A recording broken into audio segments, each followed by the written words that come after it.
Hello, everybody. Welcome back to DND404. I am your DM, Tony. And joined with me today are the other three foods I would eat on a long drive on that coastal sunset road trip, followed by the sweet yet salty Jared. What's going on, guys? Armos checking in, and my snack of choice on a road trip would be chicken nuggets. They're great. Easy perfect. food. Easy food. Very, very easy to transfer from cup holder to mouth. I just eat them plain, bro. Exactly. That is the key to this conversation. That is why Jared can eat these. I'm a dipper, dude. I dip stuff. I can't be using both hands. I got one on the driving wheel. Cup holders are for, dude. Not that I haven't done it while driving. But Whoa. Check it out. Us at DND404. I got this sticky pad that I put my sauce on so it doesn't fall off, and I'll just be like driving. You got to get the vent clip. It like clips onto your vent, and then you can just like. Yeah. That's amazing. Or just fill up the whole cup holder with the ketchup. There you go. Just dip it. Hell yeah. Dan, what about you? Hello, everybody. My name is Dan. I play Minnis PebbleWalker, your tiny little Swarmkeeper Ranger. And if we're talking about foods that I need just to like get some energy while I'm on a road trip, honestly, my go-to is power bars, protein bars.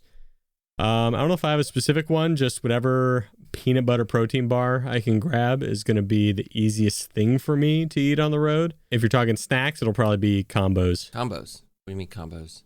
You ever had combos before? He's never had a combo, They're like bro. I'm from the West Coast. I know what combos are. Yeah, the pepperoni pizza ones are the best. Pizza combos. Pepperoni pizza ones are really good.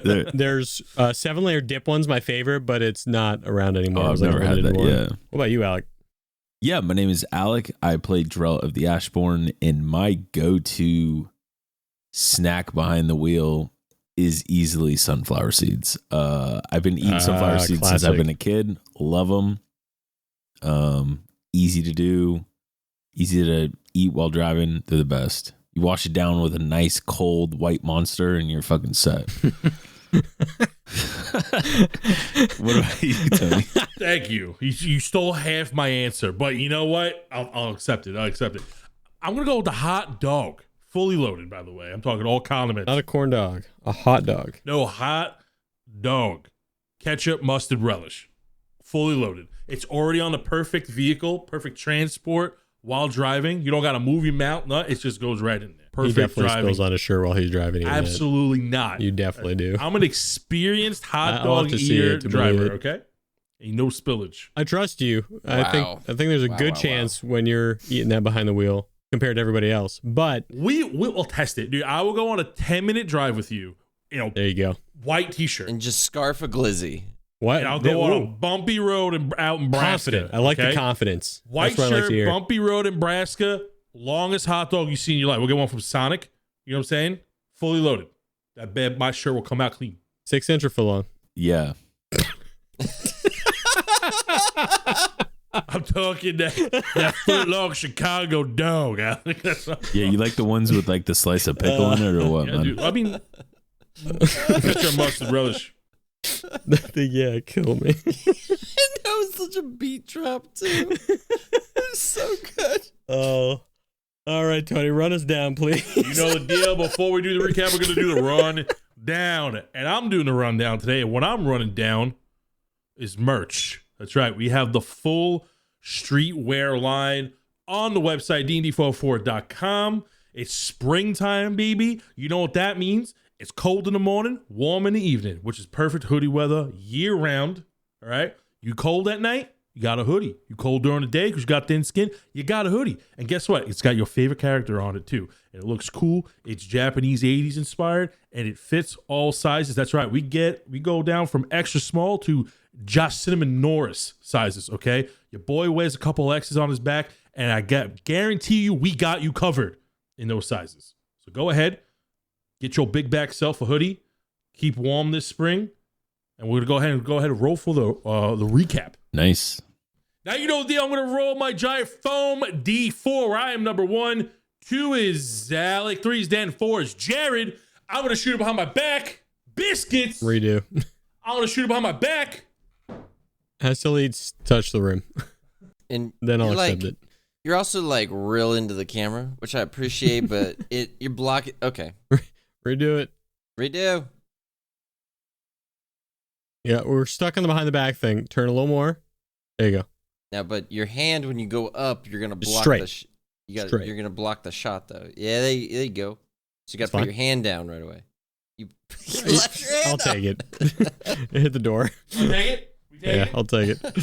I trust you. Pick it up, man. What is it? Pick it up. Let's go. Sure. Yeah. It's fine. He's too excited about it. It's Dan or me. Yeah, it's one of us. There it is. See, Alec. you know, I don't trust you now that I think about it. We should just roll that back, man. Last time on DND404, the gang finds themselves standing in the Observatory of Birth with a black spiraling staircase ascending below them. While standing on the platform, they also saw 4 doors that looked like they were all connected at different levels of the spiraling staircase. They engaged in discussion about their surroundings. They deciphered some of the languages on the gates, but they ultimately decided to ascend one of the towers of academia that were connected to one of the 4 doors that they saw. After climbing the tower, they find themselves in a bluish purple marble room with all the statues around. We spent some time examining the statues, found out they were heroes. Some of them were from a group called the Cinder Talons. The guys found themselves experiencing their own flashbacks. When they awoke or reawakened or came back to, however you want to put it, from the flashbacks, we were all separated. Drell found himself in a chapel in the middle of battle with a large demon. Minnis found himself in a maze-like library. Armos found himself in an archive, I guess in the corner of the library with a mirror. Drell ends up killing the demon. Minnis finds a key and kills a Hydra egg, and Armos confronts an alternative universe version of himself, ? Bard, play that intro. Good morning, good afternoon, and good evening, and welcome to the world of Humbrea, featuring 3 first-time adventurers and 1 very patient DM. This is D&D 404. Fellas! Boyos, welcome to session 135, where we pick up with the 3 of you separated after your own trials and tribulations in the Tower of Academia and Memories. Minnis, you just got fresh from a little fight. A little fight. With an egg of a false Hydra. Armos, you just fought a bunch of these little shard minions with an altered version of yourself. And Drell, you were trading blows with another guardian demon of this realm, and it took some nasty hits on you. And like a blink of an eye, the combat was over. However, you were left certainly scarred and wounded in your place as you went to go look for your companions. Minnis, you are currently on the 3rd floor of this tower, standing before now a broken giant blood shard chassis with a blown up egg sack in front of you. Drell, you went through the fireplace in the library room, chasing after a bunch of these shard-mined brains that were running away from one of your throwing axes. Going through the flame, you ended up back in the chapel where you were fighting the guardian demon, climbing out of a pew, almost like a secret passageway. And Armos, you are currently in the archive as well, coming from the entrance from the main room where you were fighting all these little shard minions with an altered version of yourself, and you were able to lock the door, securing your safety. Now that each of you are out of combat, and the memory skips or time skips that were happening previously before Minnis killed the false Hydra egg, we are now going to pick up with the 3 of you as that mysterious effect is no longer happening. Ooh. You good, Sid? All right, let's take a breather before we get back out of here. And I'm going to use an action to use a Deft Explorer feature to give myself temporary hit points. That's a D8. Go ahead and heal yourself with that D8. You also have this strange blood shard looking key. You found that in one of the books. One of the many, many books that the titles just seem to blend together at this point. You're not sure how you picked up this book. You really don't recall through the haze of the secrets of books you were looking through or the paths you taken to get this book. You just know you have this key now. I mean, I did pick it up though. You have it, yeah. You did pick it up, but you were like reading and looking through books, and this key was in the middle of a book, like where the pages were carved out for a keyhole, specifically meant to hide this key. We role played it, so I remember that. Sure did. So I'm gonna, I guess, I don't know if there's much to investigate in here, but I do want to just walk up the, what looks like vines, like blood vines, up to this egg and just double check that it's dead. The egg in front of you is splattered open. The outer shell is bursted, and you see a shriveled corpse. And when you look at the corpse, you see like it's like swirling around, but it looks like a blur to you. You can't make out an official lot, like an official detail of what this thing looks like in its true form. As it squeals, it's like kind of like blurring your vision as it eventually completely evaporates inside of a broken husk. The vines that are all around this room that are spreading from the egg, which were once pumping full of blood like veins, are now shriveled up and breaking off in a similar way as if you were like burnt tree branches. And as you step on them, they begin to crumble to dust. All right, we did good here, Sid. Let's go. And I'm gonna walk out of the staircase at the southern end of this room. Sure, and you walk out of the southern spiral staircase, which leads you back down into the library. As you descend down those stairs, you notice that the vines up level leading up the staircase as well, also breaking and evaporating beneath your boots, beneath your hooves. And as you descend, we're going to go to Armos, who is also in the library at the other end of this maze-like hall of books. Armos, what are you doing? Do I remember everything that just happened? Like in between my glimpses? Or do I remember them in a haze, and you understand what happened. If you wanted to recall each specific event, you would have a hard time doing that because a lot of time has passed in what felt like a short amount of time. You know that you met your ulterior self. He was a different choice in life. He did not pursue revenge in his life. He pursued wizardry. He went to various colleges. He studied magic and pursued that life. Nerd. He did not garner a path of revenge. I hate that guy.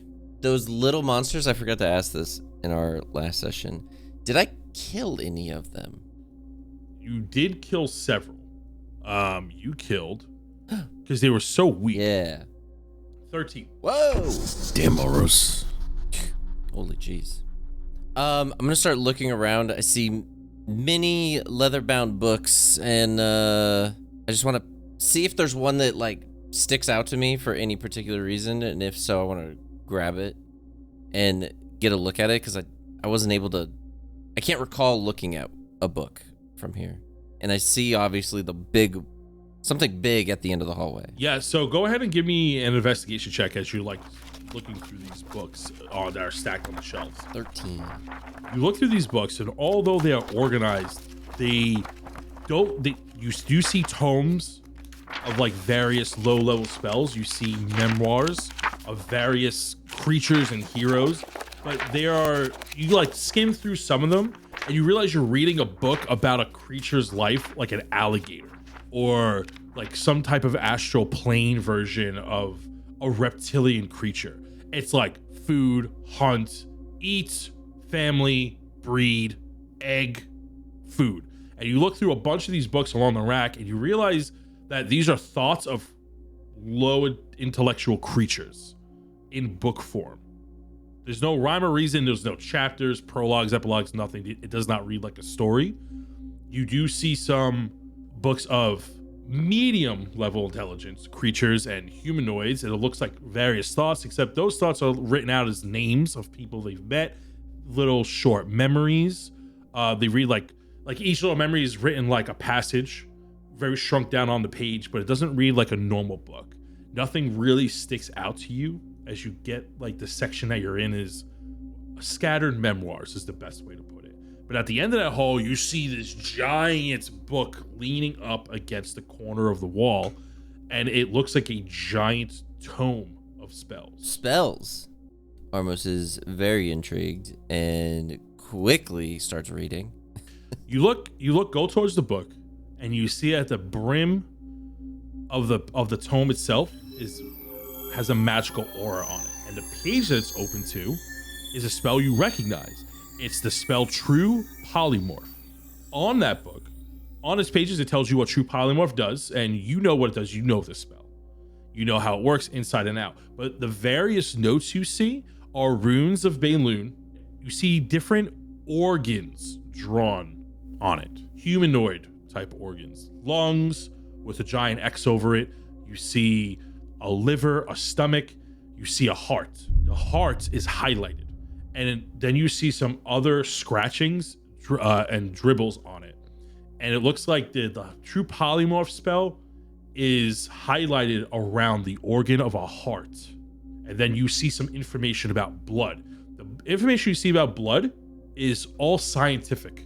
How blood works, how many ounces or pints a human would have, how it affects the body, what its purpose does, how it's used to the common knowledge of in the worlds of Humbrea, how important it is to somebody.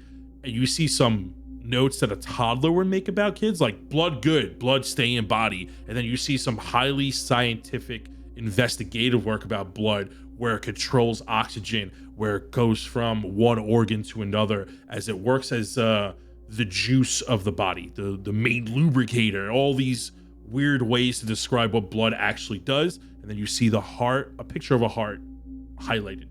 Something using the True Polymorph spell and a heart. So there's not an actual like heart around, it's just pictures of pictures of a heart, yes. Gotcha. Okay. You're familiar with these type of scribings, wizards and even warlocks, and any type of magical user, when they're trying to create or manipulate a spell to their understanding, or want to experiment with spells, they'll make these type of scrawlings, and you have made some of these in the past as well. Ramblings of a madman. Yeah. So, I guess that's what I'll be doing. There's something else I want to do, but I'll let Drell go. So you investigate this book, and this takes up your time, and it definitely fascinates you. And then we're gonna go to Drell. Drell, you are coming out of a trap door in the chapel where you were fighting this Baelun demon. You had escaped it, you left it, and you found yourself back here when you went through the fireplace. It seemed like really random. You're not sure how the two add up. The fireplace felt like a portal. And the next thing you know, you were climbing up a ladder here. As you move one of the pews out of the way, you're like in this small confessional type room. You open the door, and that's where the big room was. You see this floating blood shard from the demon you killed. Oh man, right back where I started. Okay, fuck.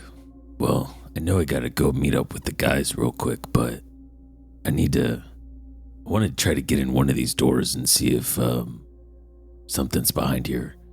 So as soon as I walk out of the room, can I go to the door on the left and try to open it? You open the door, which is to the left of the main entrance, going eastward, and you see that there's this big giant suit of armor that immediately greets you as you enter into this room. And it looks like a statue, but the armor is something that you notice. It is armor from your time. You notice that guards would wear this, specifically high-ranking guards within cities. This looks like a royal guard's armor suit, but embellished and oversized. Okay. In that same room, you also see a small circular room, which resembles a tower. It goes way high up, and there's stained glass at the top of that little tower, sectioning some books. And Okay. you go over to the books. They're all written in common. Nice. These are all books, religious books. You see that there's a book on each god that you're familiar with. Cord, Melora, Sif. Sif. No, I hate that guy. All these different religious books from your realm. Baal, Yeah. Shantae, Sirik, Denir, Sif, Cord, Asmodeus, Gond, Helm, etc. One sticks out. You see that there's a book labeled Bandobaris. Oh God, it's all coming full circle. And I grabbed the book. You grab the book, and there's the full history of Bandobaris. You look in there, and it's a It's a god who depicts halflings. He's often referred to as the god of halflings and the god of trickery and games and luck.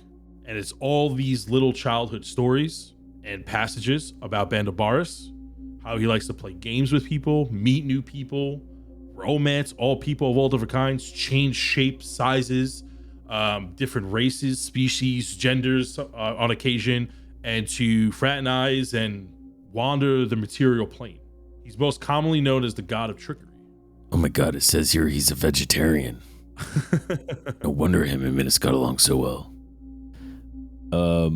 Okay, does it talk about anything, I guess not like reincarnation, but talking about like if he were to die, or I guess like Drell's just trying to think of the last time he saw him in that jail cell, and he's trying to think if like, did a god die right in front of him, or was that like his human form that he was like temporarily in? Like, I guess like anything along those lines in the book.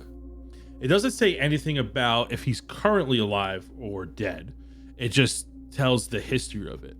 But as you flip through some of these books, you do know that the life of a god is quite impactful and often shapes the realm and how it is currently to you. They continue to shape the realm and evolve it.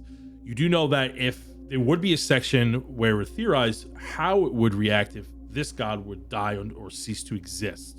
And you see that as you continue to read, you think that the life of halflings or their way of thought may cease to exist. It may stop influencing the major realm as a whole. You know that if Bandabaris were to pass, as it says, do you think it would impact the way that halflings live their life?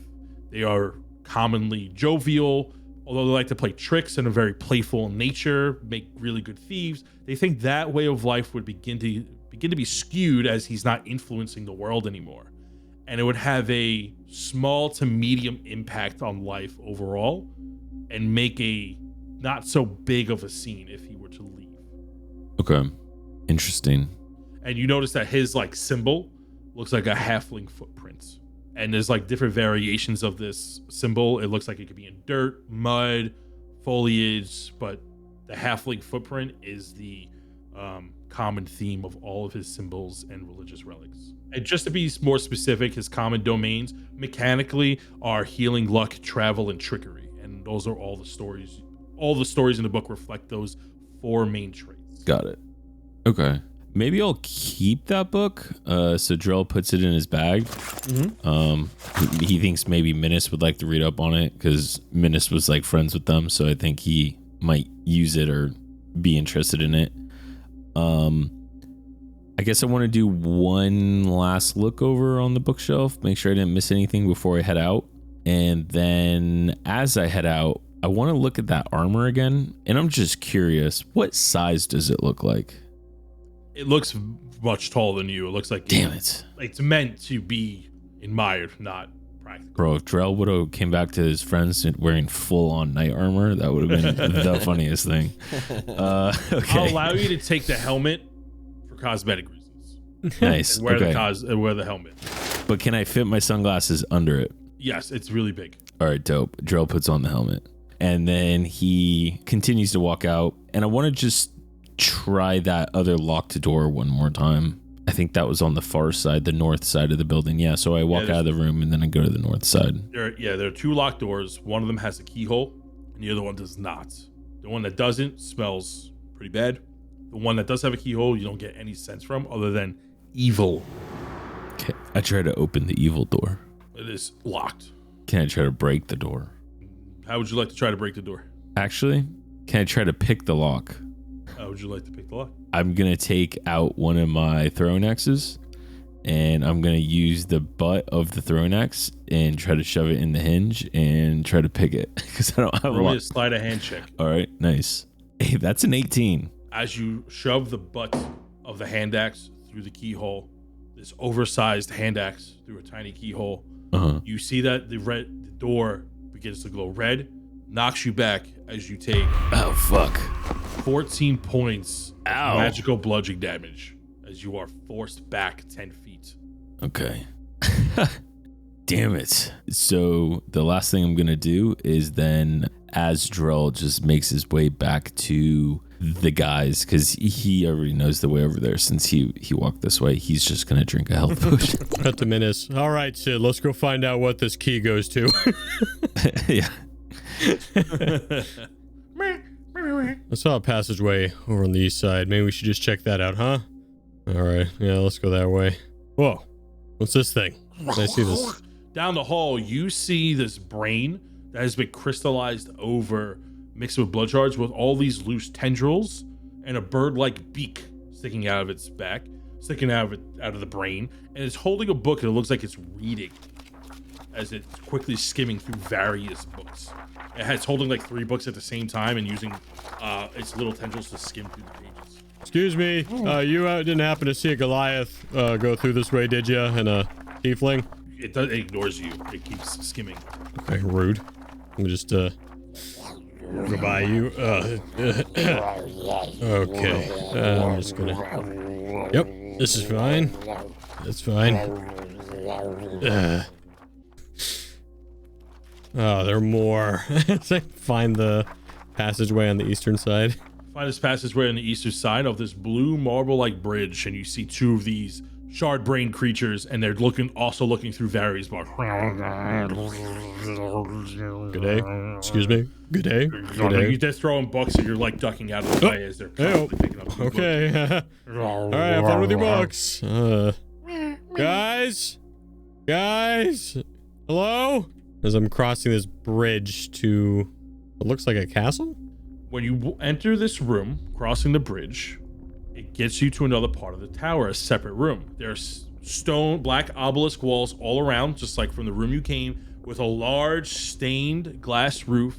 And in the middle of the room, over the bridge, over this murky, oily blood water that is being poured in from various cracks in the wall, is this chapel church-like building in the middle of the room. Guys, you also see the main entrance doors open. Hello, Minnis. As Drell? you enter, you see Drell. Hey, what's on your head? Oh, this old thing? Nothing. Bring. You look sick. I lift up the visor part of the helmet, and it just has my sunglasses. He looks like a little kid with a really big hat. Yeah, exactly.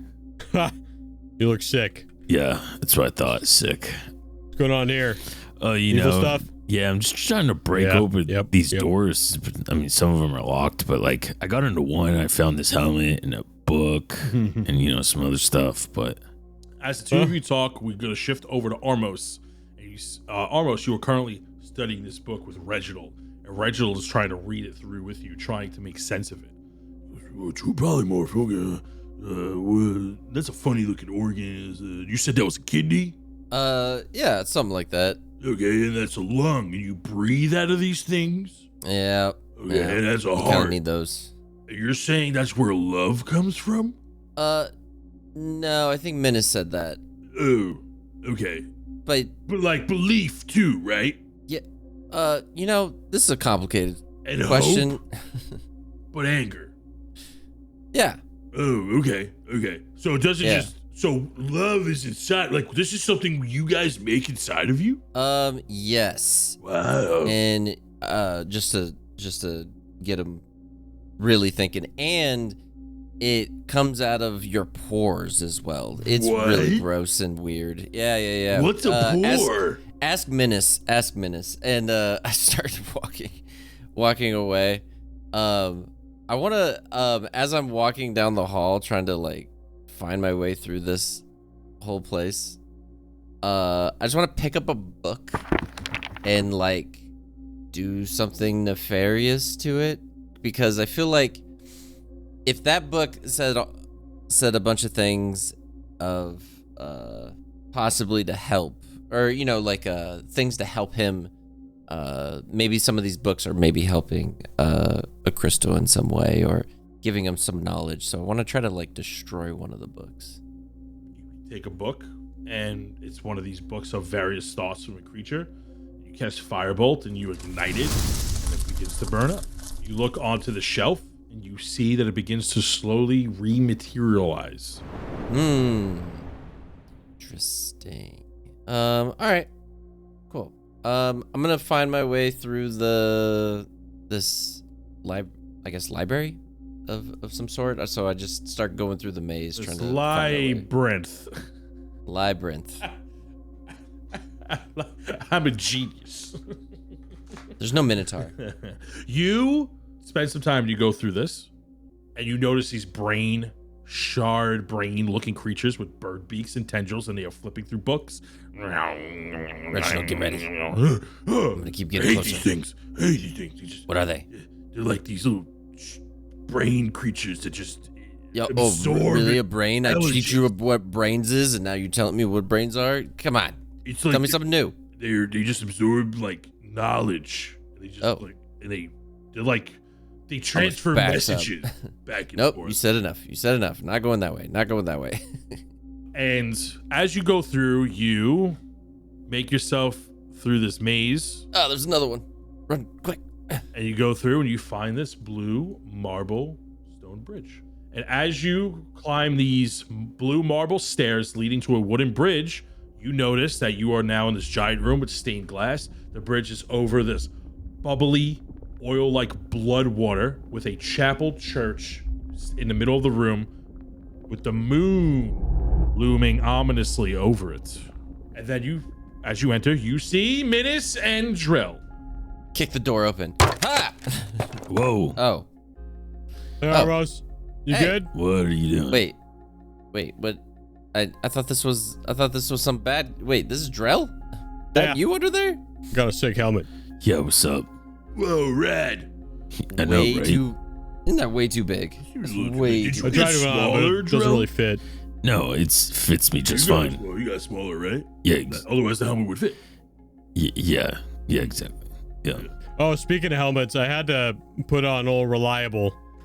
There's a baby Hydra. Oh, so that's what was going on. Yeah. Wait, you beat a Hydra? Wait, what? I mean, it was baby. He's beat up babies. Yeah, so you killed the baby? Well, an really evil creature. Whoa. Oh. I mean, if are it you was a sure baby, it was did evil, it even though? have a sense of morality yet? Is it evil?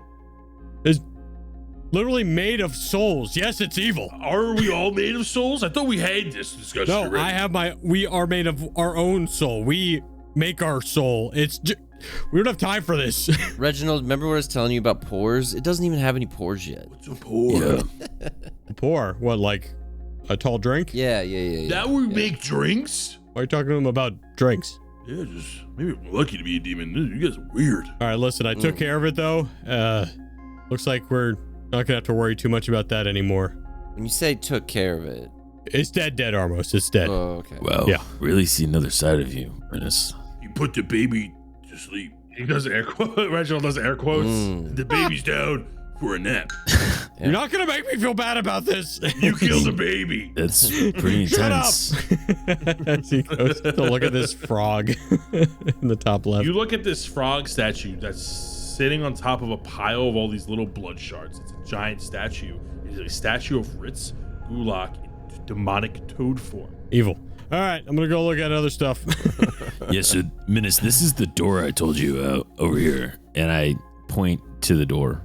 But I mean, oh yeah, that thing over there, I don't really know what it is. And I point to the giant, thing across the bridge that's, what is it? It's not like a blood shard, but it's something. Yeah, there's a second bridge leading out of the chapel in this room to a black obelisk pedestal. Yeah. I don't think I want to know what it is. And it's in the middle of the water, and it overlooks a specific spot in this tower room right under the bluish tealish moon that is shining through the stained glass. Looks like a place of reflection.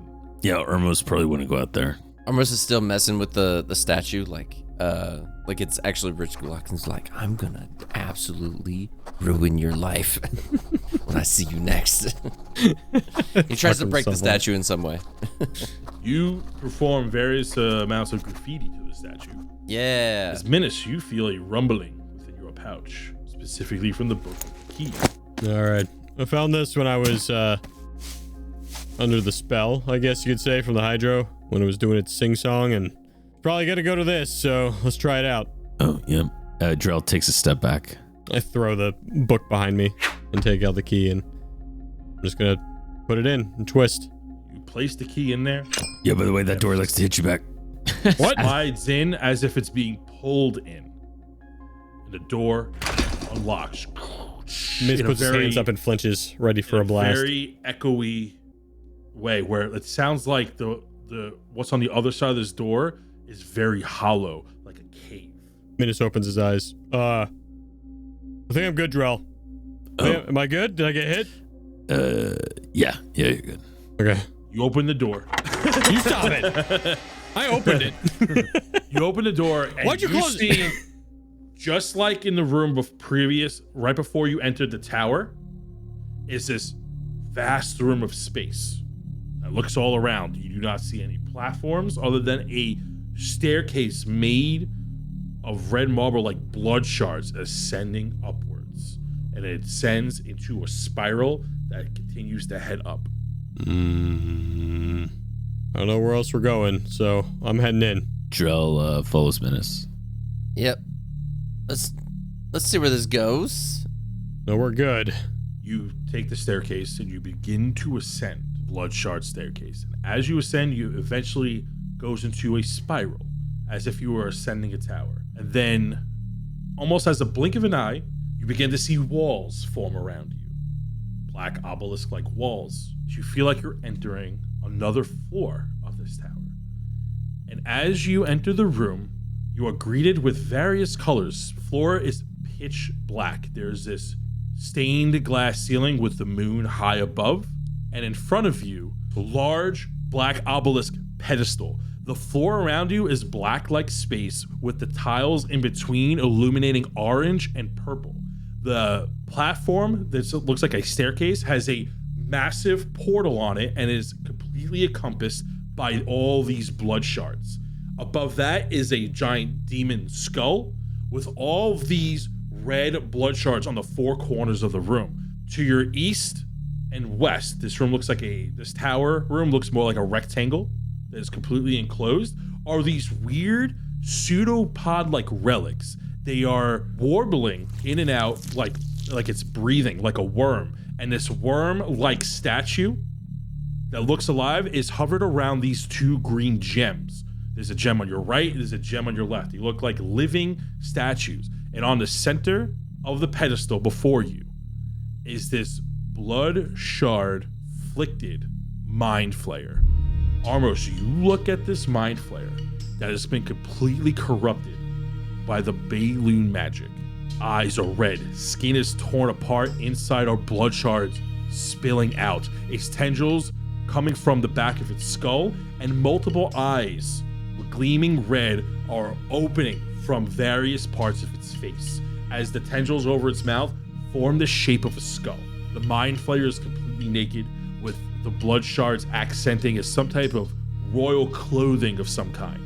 Armos, you instantly know this as one of the prophets that led you into the castle, Drasigmil, prophet of knowledge and conquest, and it turns to you. You see as it lowers its hand from the portal that's in front of it, and you saw him swiping through various worlds as if he's looking through the stars to find another planet or landscape of some kind, as if he's scouring the astral plane. And he looks at you. You see his red eyes narrow in. You feel this immense pressure of evil emanating from his body. The staircase that you just came from begins to seal shut behind you. It begins to descend the staircase to the bottom step. A nuisance. Mere flakes of intellect coming to challenge what is greatly above them. You are witnessing power like you have never seen or could possibly obtain in your weak vessels you call a body. Your small minds mean nothing here. They wouldn't fill a book on my shelf. And I will rid you from this tower in his good name. And you hear this, his mouth does not move. You hear the voice reverberate in your mind as he's speaking telepathically. As you see the floor begins to light up, orange to purple, and it begins to shift and circular, and then you see the relics on either side of the room begin to shine as the worm-like pseudopod that's wrapped around these green gems begin to breathe repeatedly in and out. And we're gonna have everybody roll initiative. God, what is up with this universe and all the tentacles? It's Tony's wet dreams. That's an 18 for Drell. 12. 17 for Minnis. We're just gonna start the combat round on initiative 20, a lair action, as the relic on the left begins to shine, and you see the ground rumble. You see all these blood shard pillars erect into the room. You see all these blood shard pillars surrounding you in a triangle formation as they burst out of the black obelisk ground. They are 15 feet high and about 10 feet wide, almost forming as a physical barricade between you and the corrupted mind flare. You see as the relic on the right begins to shift and begins to move in place along the side of the wall. I want to need everybody to make me a dexterity saving throw with DC 16 as a massive beam-like laser shoots out from one end of the room to the other. 5. 17. Oh, 14. Rough. If you failed, you're going to take 16 points of radiant damage as a large beam comes and knocks you off the side as you feel this large, impactful force coming from the relic as we move to initiative 18. Okay. So what Drell would like to do is, can I go up and just try to attack the blood shard column that like came up through the ground right in front of us? Absolutely, you can. And try to break it. So I'm gonna go up to the column that's directly in between myself and the corrupted mind flare, and I'm just gonna try to break it. Go ahead, roll a hit. 13. You attack it, and as you see that as your axe connects, blue shard illuminates, and you realize how fragile it is, and it explodes. Nice. You are going to take. Not nice. Everybody is going to take. Everybody make me a dexterity saving throw with DC 16. If you fail, you're going to take 19 points of magical piercing damage. At 20 for Minnis. 14. Dirty 20. 20. Armos, you're going to take 19 points of magical piercing damage as it explodes and erupts. You guys, look out. Oh, shit. My bad, Armos. And then can I use the rest of my movement to attack the mind flare? It is from your... Yes, you can get up to it with the rest of your movement. Okay. So I advance with the rest of my movement, and I'll take my last 2 attacks on the mind flare. That's a 25 to hit. 25 hits. And a 19 to hit. 19 hits. And I would like to also bonus action go into a rage. I'm just going to do that now and get it out the way. You see as you land those 2 attacks that they were about to hit, tentacles come out from the back of his skull and absorbs that blood. You know you hit him, Okay. but you tried to connect with the body, and it looks like this defense stopped you from making a full connection with it. Okay, so do you want the damage though? I do want the damage, yes. You did land it. Okay. This is how he's taking it. 46 points of damage. 46 points of damage. Yeah. And actually, I would like to burn one of my superiority die in order to make that a trip attack. And they have to make a DC saving throw, a DC 19 strength saving throw, or else they're knocked prone. Passes. Okay. Still takes the D10 of damage. Sure. So that's 6 additional damage. So 6 52 damage. points total. Nice. As you see that, as you go to get him on the trip attack, he blocks the first 2 of the tentacles. As you cut them in half, cut them off from his body, as they begin to regrow in a shard-like fashion, you get him across his floating leg. He's hovering in place, which is why you did not trip him. You didn't notice this until you tried to take the leg from him. Sweep the leg. We're going to move to initiative 17. Yes. All right. How far does it look like he's floating off the ground? A few inches. Okay, that's fine. I'm gonna cast a spell first. I am going to cast... I'm just gonna cast at a 4th level. I'm gonna cast a 4th level spiritual weapon. Okay. As you see a spiritual Sid pop up to mimic Drell with an axe, and it's gonna take an attack as it pops up. Does it also have a helmet? Yeah, it has a helmet that mimics yours, but it's... Hell yeah. because the Sid is so chody, it kind of squishes its head in. It's going to be a nat 20. Nice. Okay. Nat pumpkin, by the way. Power of the helmet.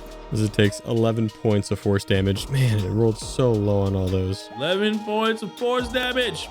Brr. All right, you guys got this. As Minnis is going to go 30 feet to the northeast around one of those spiked blood shard mounds, whatever that is. And he's gonna try and first do an attack roll against the... Yeah, I'm gonna shoot at the relic and see if that does anything. Roll to hit. Because I would not like that to continue doing what it was doing. That's going to be a 24 to hit. 24 hits. Or 25. As it's going to take 8 points of force damage. You see that when you shoot your bullets on it, it gets stuck. And you feel like it made an impact. And then I'm going to just shoot at it again. That's going to be a 19 to hit. Okay. As it's going to take 9 points of force damage, plus some of my SIDS for an additional 2 points of force damage. 24 points of force damage total, and 2 points added from the SIDS. So 26 total. As I end my turn. You end your turn, you take these shots, you feel like the shots are landing as you see that the worm, like the worm creature that is circling this green orb relic against the bleed. Reacting to your shots. All right, Armos. Armos, you're up. We move to initiative 16, which is Drazik No. Oh, dang. And you see as it goes face to face with Drell, it goes, "Your empty rage means nothing." As he raises his palm and he taps the air with a finger in front of you, make me a wisdom saving throw. Oh, fuck. DC 19. I'm gonna use my Indomitable. Nice. Because I rolled 3. Nice. Come on, big money. I'm not gonna hit this. That's a 13. You are snapped out of your rage. Oh, He calms your mind. bastard. Hey, And then you see his pointing like finger goes into a thrustful palm. I'm gonna need everybody to make an intelligence saving throw of a DC 17. Nat 20. As this psychic mind blast goes out, as his tendrils flail. Went from a nat 20 to a 2. Oh, I got a no. 1. I got a 13 again. Back-to-back 13s. Both of you are gonna take 36 points of psychic damage. Ow. Armos, you're gonna take half that. As Minnis, Drell, as you take that damage, you are invaded and flooded with various memories that are not your own. You see Drazik Null, you see him manipulating this Hydra egg, turning it from a hard shell to a pulsating flesh sack that you saw in the previous room. And you see he's manipulating it with blood shards. You also see that the crystal is standing over his shoulder, except he doesn't look like a Minotaur. The only resembling factor that you see is his giant ruby red blood shard gauntlet, and he is adorned in these black robes with red glowing eyes from underneath the hood. And he is messing with this Hydra egg to essentially create the false Hydra. And he's using blood shards to insert and erase memories from it as he's testing it and essentially torturing the creature to its own design. And then it snaps back. And then you see that he, as you come back to that, he had moved 30 feet to the west. Whoosh, as he moved to initiative 12. Armos. All right, so almost everything is out of range of his movement. Over to the south of where the staircase was, south of where Minnis is, basically. I am going to cast a spell, Shadow of Moil. What do I have to do? Nothing. You don't have to do anything. I cast it on myself, and what it does is a flame-like shadow wreaths your body until the spell ends, causing you to become heavily obscured to others. The shadow turns dim light within 10 feet into darkness, and the bright light in the same area to dim light. The best part about the spell, until the spell ends, you have resistance to radiant damage. In addition, whenever a creature within 10 feet of you attacks you, you do 2d8 necrotic damage. Cool. So Yeah. I'm gonna use Quicken Spell. I have to use both charges to make it a bonus action, which is the 2 that I have. So Quicken Spell, for those that don't know, you can use sorcery points. He has Meta Magic and Depth, like how feet he took. And Quicken Spell allows you to make a spell that normally takes an action into a bonus action. Yes. And I'm gonna Eldritch Blast. Surprise, surprise. Oh. Go ahead, Eldritch Blast. When Drell hit the barriers that were near us, how big of an explosion was it? It was a 10-foot radius. Okay. And it looks like currently everyone is out of the range of those, so I'm going to use 2 of mine, 1 on each, and then the other 2 on Relic that Minnis also shot. Okay, go ahead, roll a hit. So the first is going to be the spire on the left at 22 to hit. The second spire is a 26 to hit. Both of those explode on impact. And then I got a 21 to hit the Relic, and then I got a nat 1. The first Eldritch Blast, the one that failed, bounces off it, hit the gem, and it goes another direction. The other one hits the worm wrapped around the gem. And how much damage are you doing? 10. We're going to move to initiative 18, Drell, with Minnis on deck. Drell, what are you doing? You are no longer raging. All right. I'm going to just try to do what I can do. I'm going to advance 30 feet forward. What is this gold ring right in front of me? That's my spiritual weapon. I'm going to look at the spiritual weapon and just say, let's do this. Try to give him a headbutt with our helmets together. I'm going to take... A holy clink. Yeah. I'm going to take 30 feet of movement to get next to the Mind Flare, and I'm going to take my attacks. And I'm also going to say, I'm going to look at Minnis and just say, I'm really banking on you on this one. And I'm going to attack recklessly on this Mind Flare. Absolutely. Go ahead and roll a hit. First one's a 19 to hit. You see, as it goes to hit, he raises his hand and casts Shield as a reaction. And he simply says, no. My bad. I accidentally didn't attack recklessly. It's actually a 26. Maybe. You come down as he goes across. I was like, I'm gonna attack recklessly, and I only rolled one time, and I'm like, oh, I should fucking do the advantage part. Okay. Right now, he has 23 AC. Okay, rad. The next one is a 30. The third one is, come on. I'm gonna burn a luck point to reroll one of my attack hits. There we go. Last one's a 29. Okay. So that is going to be 77 damage. Like that. Yep. You slash across him and you make contact with his chest as he tries to block with his face tendrils, and you cut right through them as they regrow with your blood shards. Flesh to blood shards. He looks at you. Most insignificant. Your attempts are futile. So I'm going to take my left hand. I'm going to slowly lower the helmet visor, and I'm going to say, you're futile. And I'm going to action surge and hit him 3 more times. Oh, that's good. So the first one is, and these are also attacking recklessly, by the way. Sure.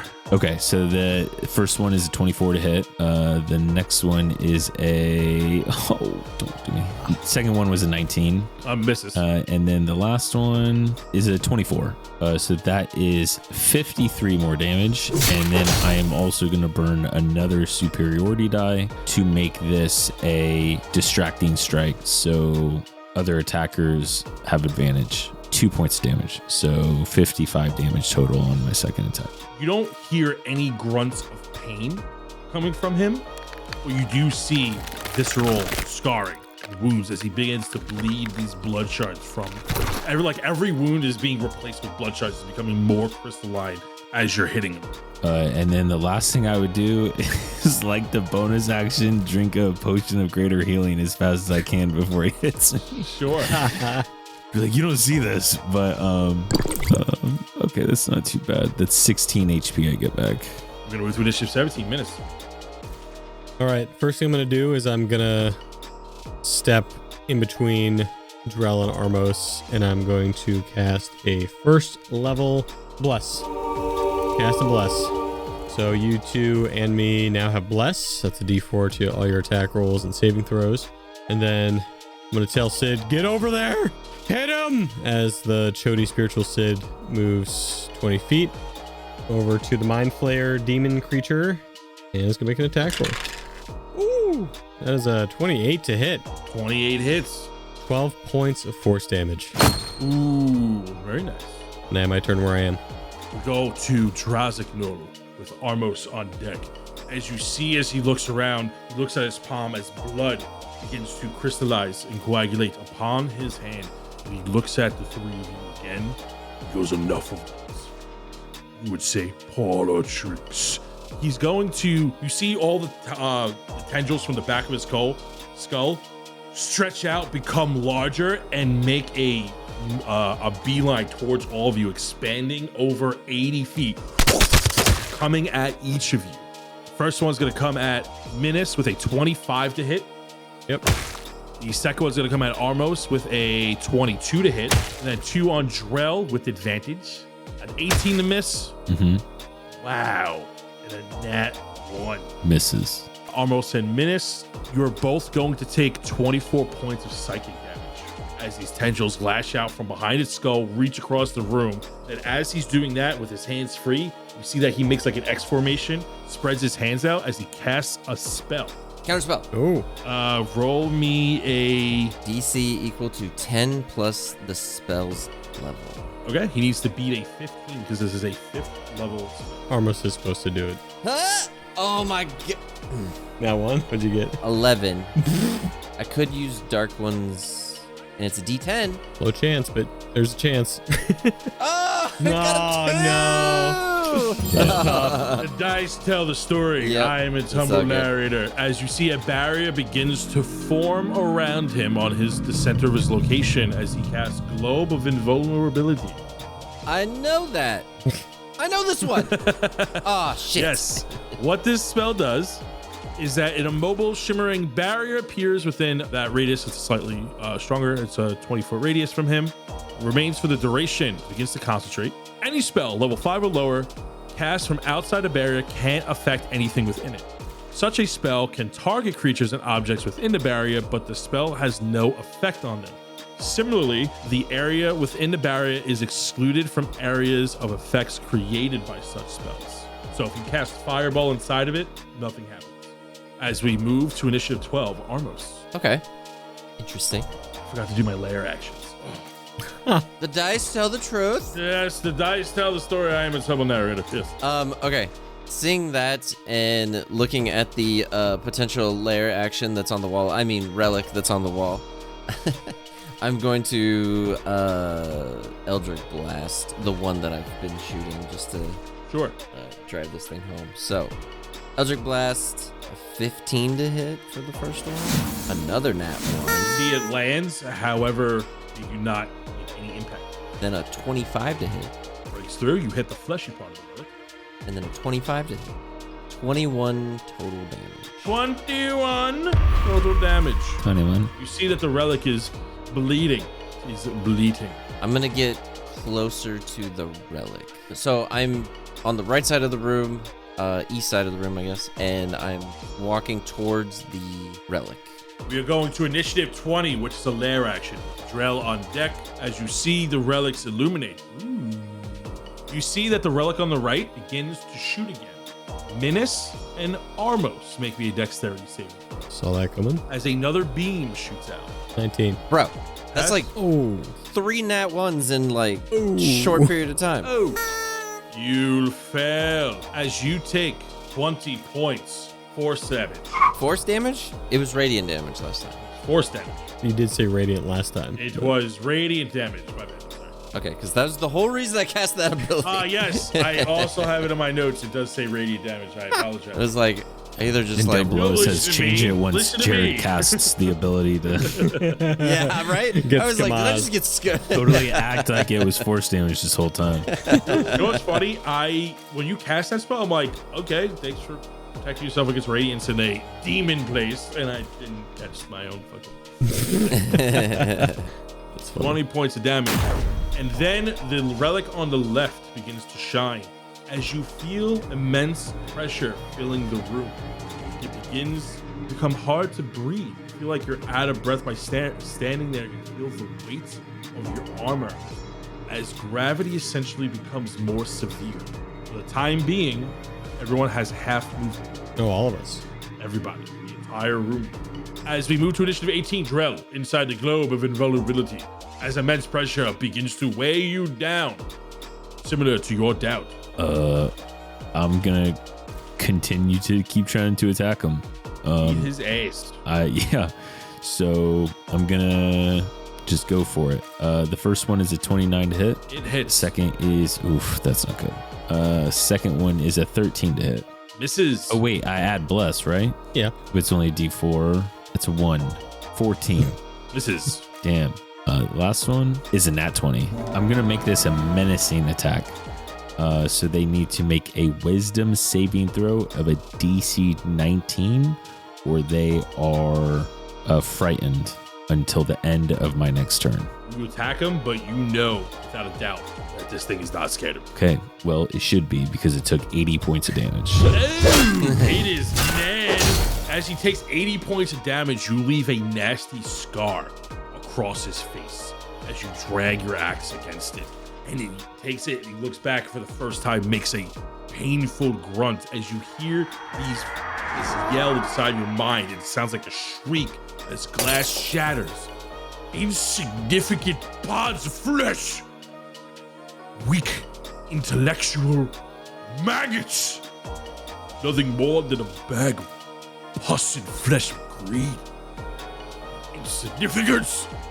As you see blood drools down his face. Okay. And then the last thing I'm going to do on my turn is drink another potion of greater healing as a bonus action and recover 13 HP. Nice. It's not a lot, but it definitely matters. I was moved to Minnis. Does that movement affect my spiritual weapon? Here's how I'm going to rule it, because it is kind of vague. It is a magical being. You can target it, you can move it, but you cannot, it won't actually affect anything inside the globe.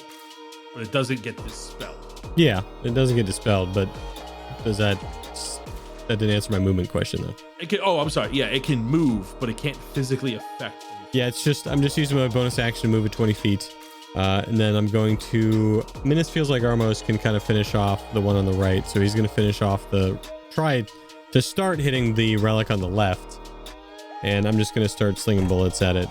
Sling bullets. With 2 attacks. The first is a 27 to hit. It's And the second is a 19 to hit. It's 27 points of force damage, plus 7 more points of force damage from my Sid. And then I'm going to just hold where I am. hold as we move to initiative 16, which is Drazik Null with Armos on deck. And he is very, very mad. And he is going to attempt to mess Drell up. First, he's going to, you see as these tentacles reach out and all 4 are going to try to attack you. Drill puckers. 31 to hit. That's going to hit. That's a 22 to hit. Misses. It's another 22 to hit. That also misses. And that is another 30. Okay. I can roll a D8 as a reaction to try to stop this one. I have 23 AC, so I need a 8. You need the full 8. I need the full 8 to hit 31. As you use your bestial tail to raise your AC. That's a 2. So I 25, so it hits. You're going to take 62 points of psychic damage. Fuck. As 2 of these tentacles in rage come at you. From the sounds, it sounds like you're pretty low. Does it drop you to 0? It does not. It's not. Oof. And you see that as you flash back from the pain, he has teleported 30 feet just outside north of the globe of invulnerability. And we're going to move to initiative 12.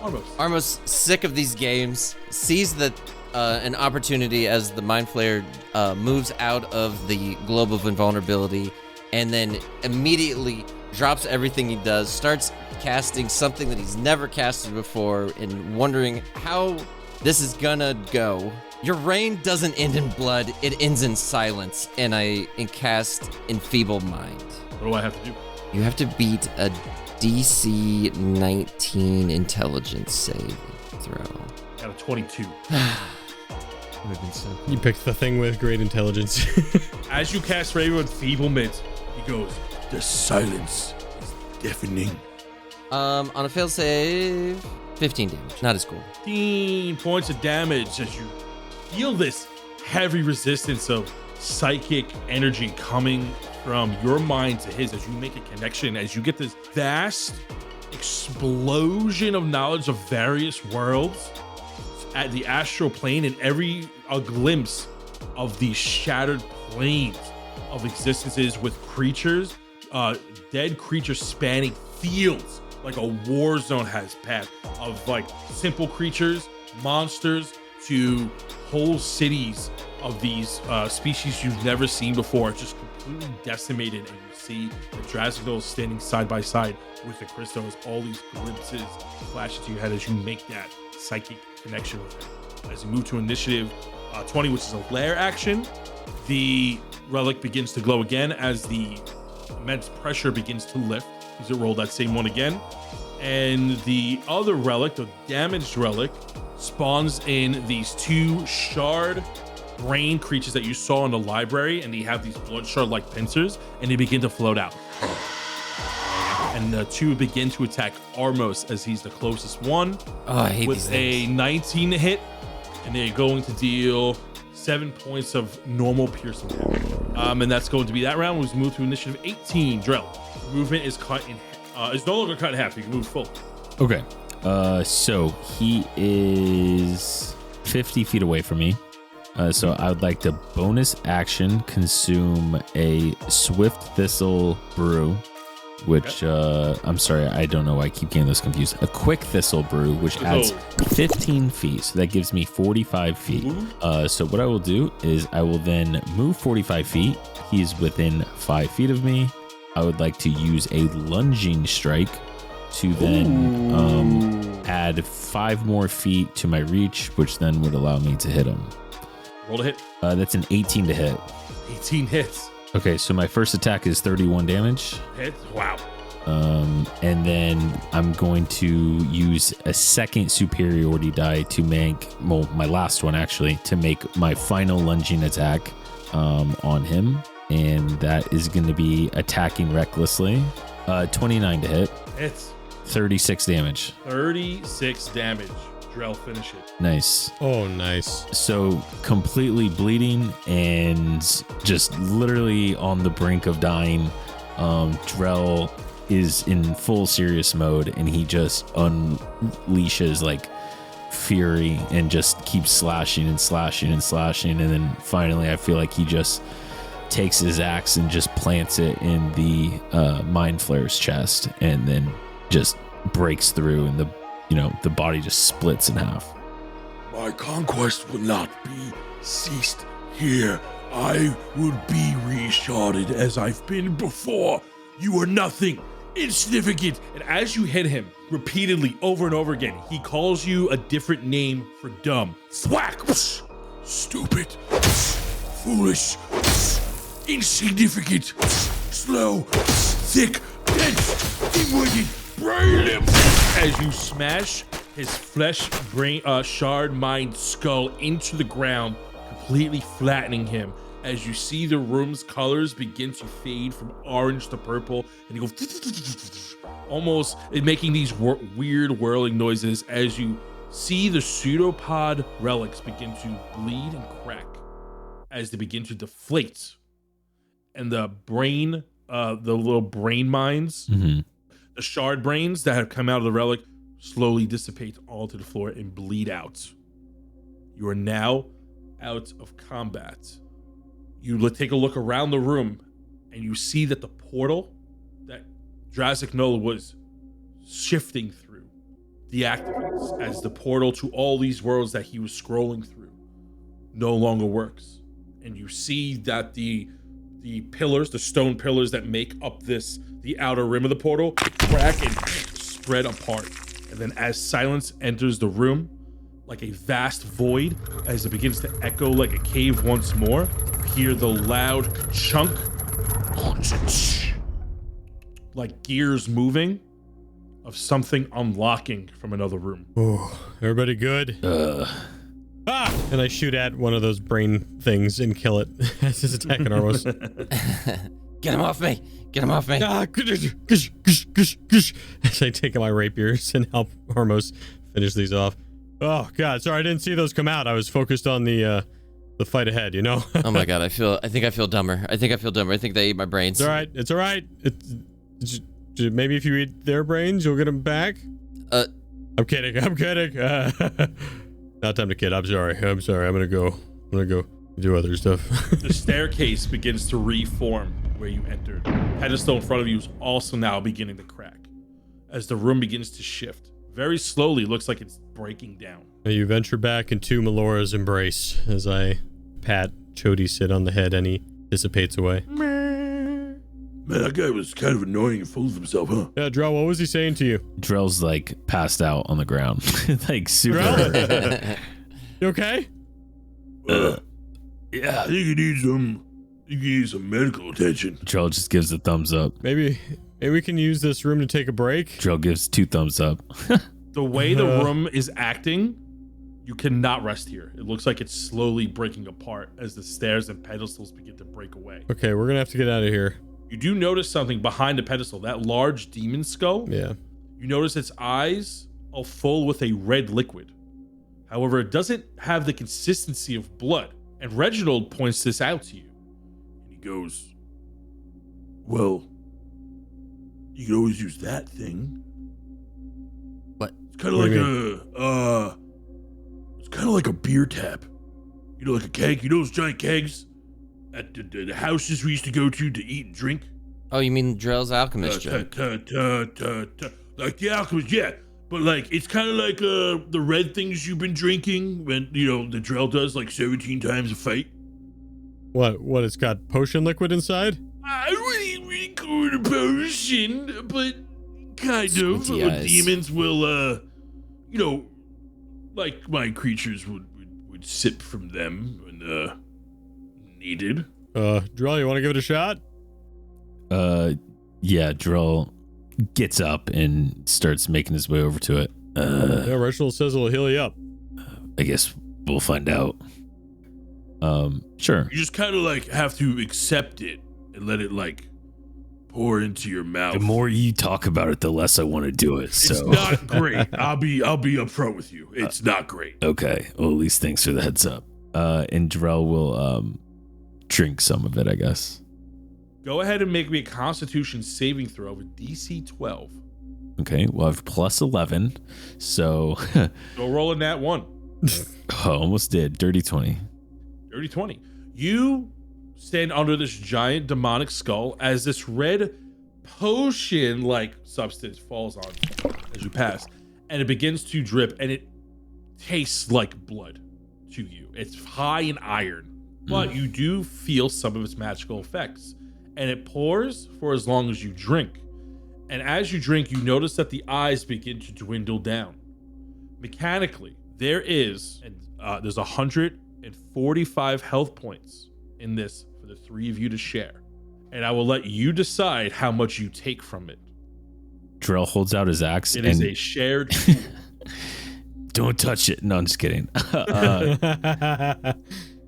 This is like blood, right? I mean, look at Reginald. Definitely tastes like it. And he like shrugs and kind of gives you like a crooked smile.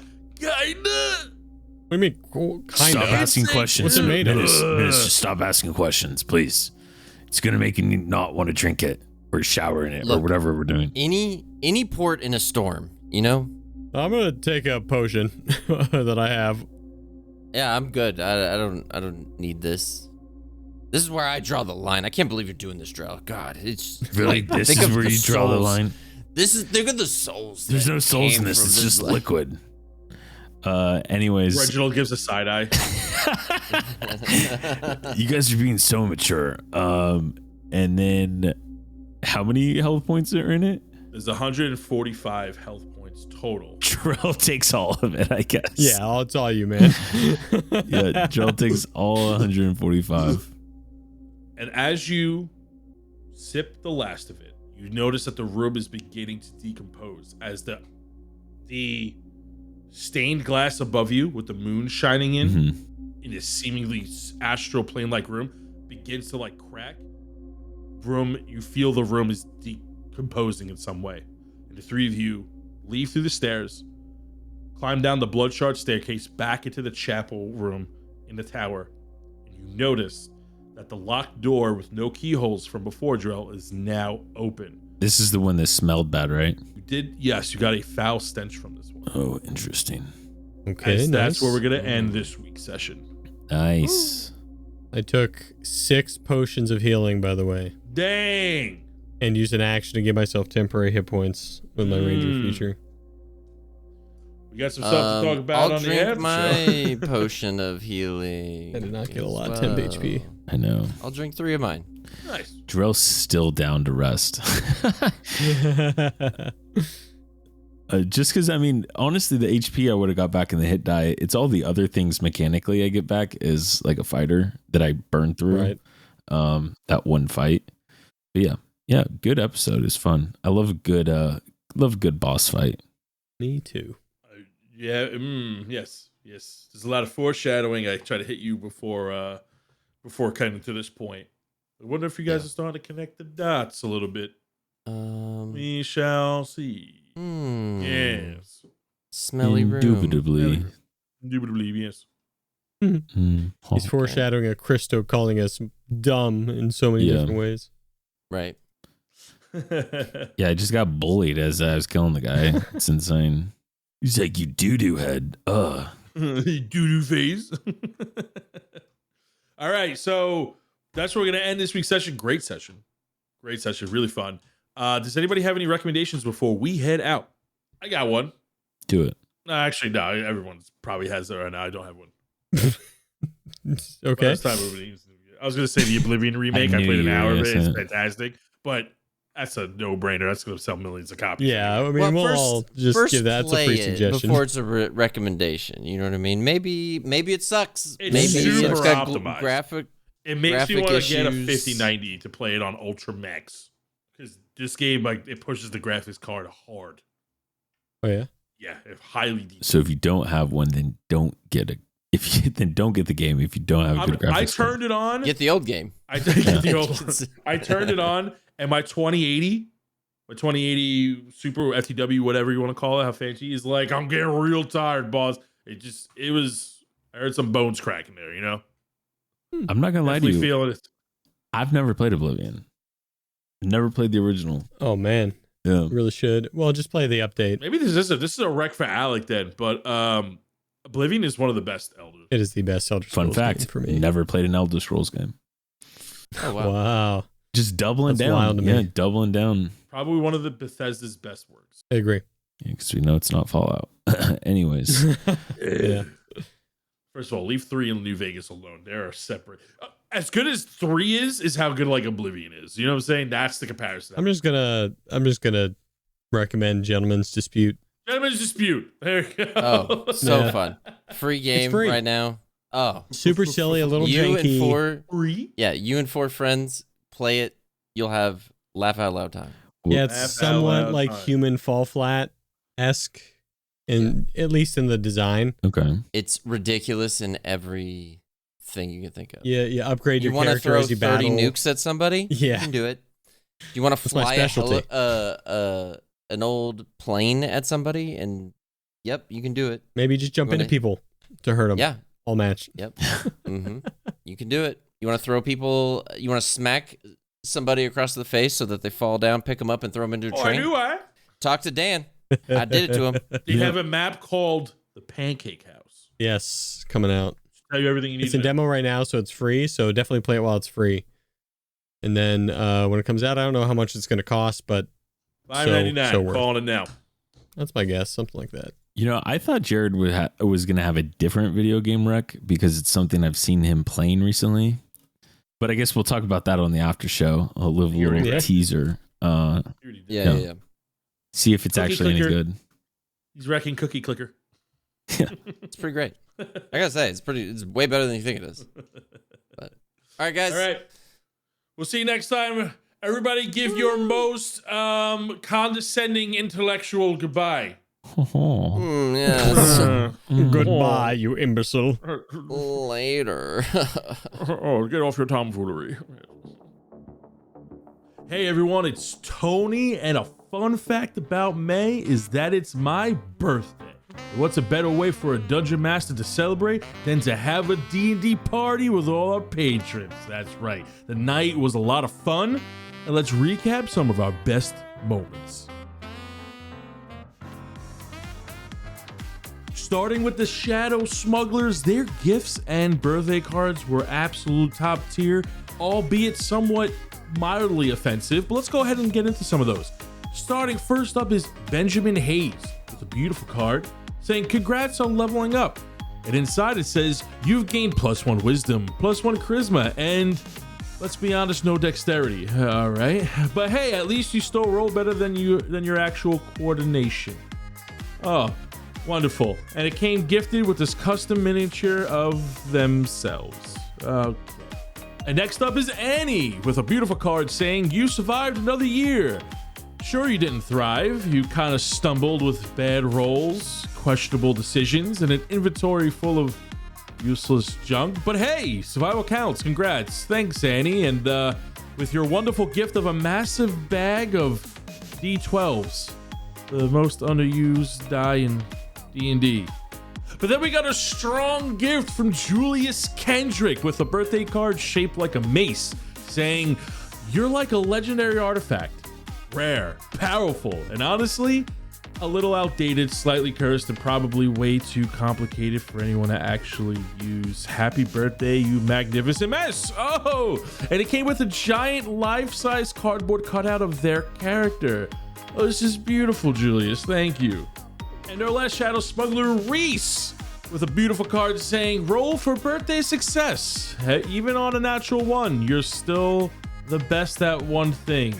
Turning critical failures into unforgettable stories. So congrats, I guess. Oh, and it came with this, a birthday sash saying Dungeon Master of my own life. Wow. And next up, we have the Bloodshard Bandits who brought the entertainment to the party. Without them, I don't think it would have been as good as it was. And first up, we have Morgan Ulfield. I gotta say, your rendition of 500 miles on the karaoke box was amazing. I love the way you changed the phrase, I would walk 500 miles to, I would roll 500 natural ones and it was beautiful. And then Artemis, the balloon animals you made and all the balloon dice, they were awesome. And the balloon beholder you made was amazing until it popped and then it, flew around the room for 20 minutes. But that's okay, it made a funny sound. And Craig Dawnbringer, your fire show was to die for. The way you handled that chain and blade was underworldly. But please, leave your dog Ignis at home. He pooped on the rug. And Knockmock, the rogue scavenger hunt you set up was very, very fun and exciting. But please, you put back my AA batteries. I need those to use my TV. Thank you. Philip Buxton, the records you span on the DJ table were straight bumping. I love the way you, rolled with it. D&D humor. Shade Greyfire, your Revenger impersonation was impeccable, but can you please return my lampshade? They're not helmets. Really appreciate it. Brandy Woodburner, I want to thank you for bringing your lovely family wine. It was very delicious, but next time, could you use a glass and not the fishbowl? Xanathar trusts me to watch his fish, and he's gonna be real mad when he finds out he drinks some wine. And Sly, the murder mystery game you ran was a huge hit, but the person who was murdered is still in character and hasn't left my house. Sly, if you could, please tell him the game is over. He's starting to smell a little bit. And now we're gonna move on to the Sidgwick College alumni, where the games were just as good as the snacks they brought. David LaChance, thank you for bringing the chips and guac in the custom-made bowls that also doubled up as dice trays. Casey, the gelatinous jello was outstanding, but now I'm starting to realize that I don't think the dice you put in there were edible. But Patrick Wennerstrom, the flurry of blows punch was an absolute knockdown. Robert Chris, the dwarf bread pudding was very delicious and moist. St. Chaos, I absolutely love the giant D8 soft serve pretzels with cockatrice cheese. Geo coming through with the giant barrel veil. Yeah, I know it was a keg of Bud Heavy, but the barrel veil sounds way cool. and Aris Incendus. The piping hot tamales were hotter than the 9 hells themselves. I'm gonna be feeling it for the next week. Thank you. And now we gotta talk about the troublemakers of the party, Humbrea's heroes. Bjorn, Charcoal Darts, and Kezis. You owe me a new TV. No, the YouTube video static image of a dartboard doesn't mean you can use it as one. Man with Glass, John Carroll, and Johnny Tar. How was the cake? I wouldn't know, since the 3 of you stole it and ate it. Good thing I had a backup. Jonathan Prieto, Rip Corden, and Tazlin. Listen, I said I know you can look and hold at my summoned steed scroll, but I didn't think you were actually going to use it and take my giant crocodile mount for a joyride. I need him back. He gets scared when I'm not there. Heart, Iskar Storm, and Drown. Please, please, please, please, please bring back my couch cushions. My mom is going to be real upset when she comes home and sees them gone. And that's all for this month's shoutouts. And thank you again for your love and support. And if you want to know how to join the party, head on over to our Patreon or look up DND404.com. Links down below. See ya.